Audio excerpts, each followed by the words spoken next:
এই 14ই এপ্রিলে পয়লা বৈশাখ বাংলা নববর্ষর নাম করে 1432 বাংলা সনের উদযাপনকে কেন্দ্র করে আমাদের ঈমান আমলকে নষ্ট করার জন্য যে সমস্ত ভূমিকা রাখে, এইটা আমরা বিবেকবান সচেতন মুসলমান এইটা আমরা বুঝি না। আমাদেরকে দিয়ে কুফরি কাজ করানো হয়, শিরিক কাজ করানো হয়, অথচ শিরিক করলে সাথে সাথে সমস্ত নেক আমল নষ্ট হয়। কেমন করে শিরিক কাজ করানো হয়? এই নববর্ষকে কেন্দ্র করে এই বাংলার সংস্কৃতি আমাদেরকে পালন করিয়ে আমাদের ঈমান কেমনে নষ্ট করে দেখেন।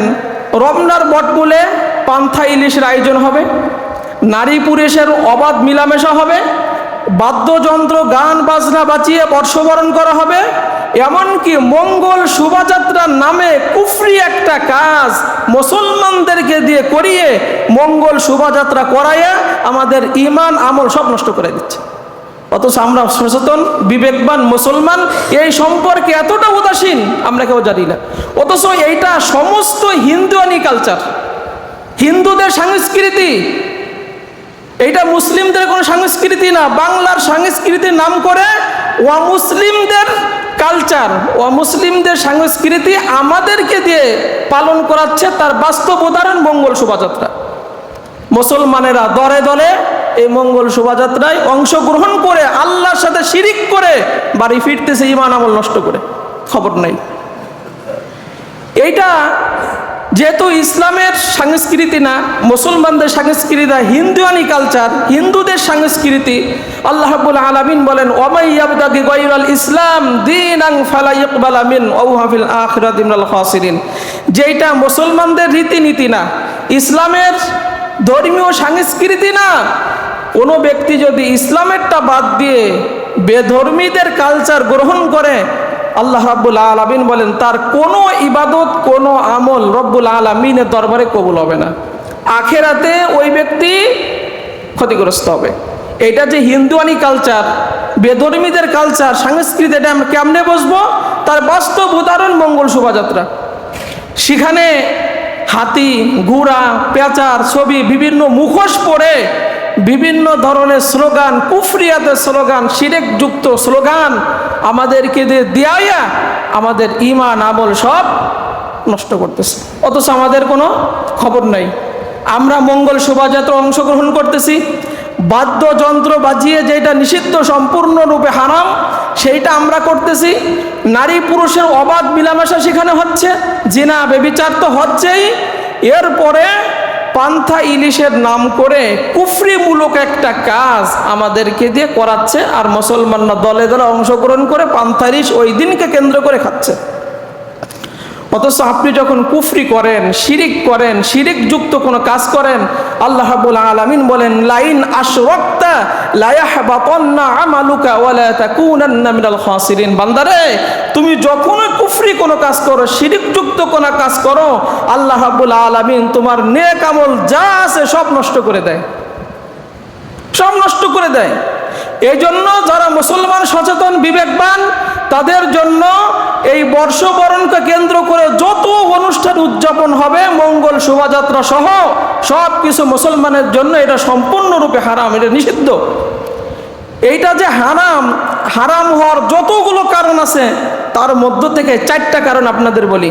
1 নাম্বার কারণ হলো যে এই অনুষ্ঠানটা সম্পূর্ণ শিরক পরিপূর্ণ, শিরিক দিয়ে ভরা, কুফরি দিয়ে ভরা। এদের চিন্তাধারা, এদের সঙ্গীত সব শিরিকযুক্ত।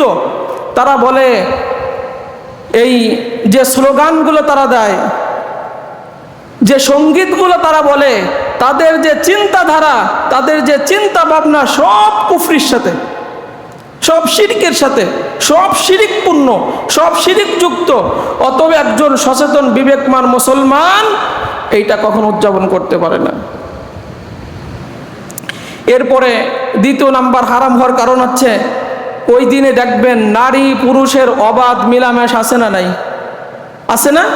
নারী পুরুষের অবাধ মিলামেশা, নগ্নতা, অশ্লীলতা, ব্যভিচারপূর্ণ অনুষ্ঠান তারা ওই দিন আয়োজন করে থাকে।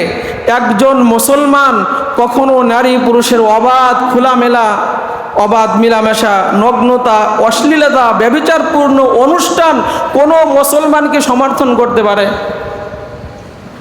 পারে? কখনো পারে না। এটা সম্পূর্ণরূপে। এরপরে ওই দিন বর্ষবরণকে কেন্দ্র করে গান বাজনা বাজিয়ে, বাদ্যযন্ত্র বাজিয়ে অনুষ্ঠানের আয়োজন আছে না নাই? আছে।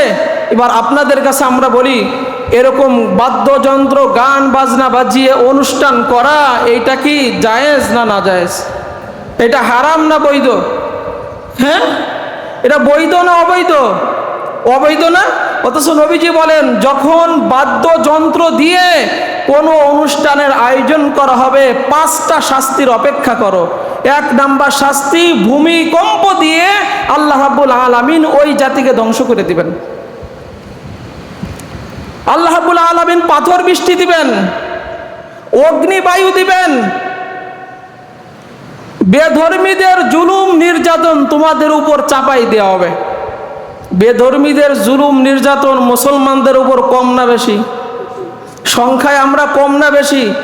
বাংলাদেশের কথা বলেন 92 বলেন আর 95% মুসলমান বলেন, ইসলামের কথা বুক ফুলে কয়জন বলতে পারে না? জেলখানায় কয়জন যায়?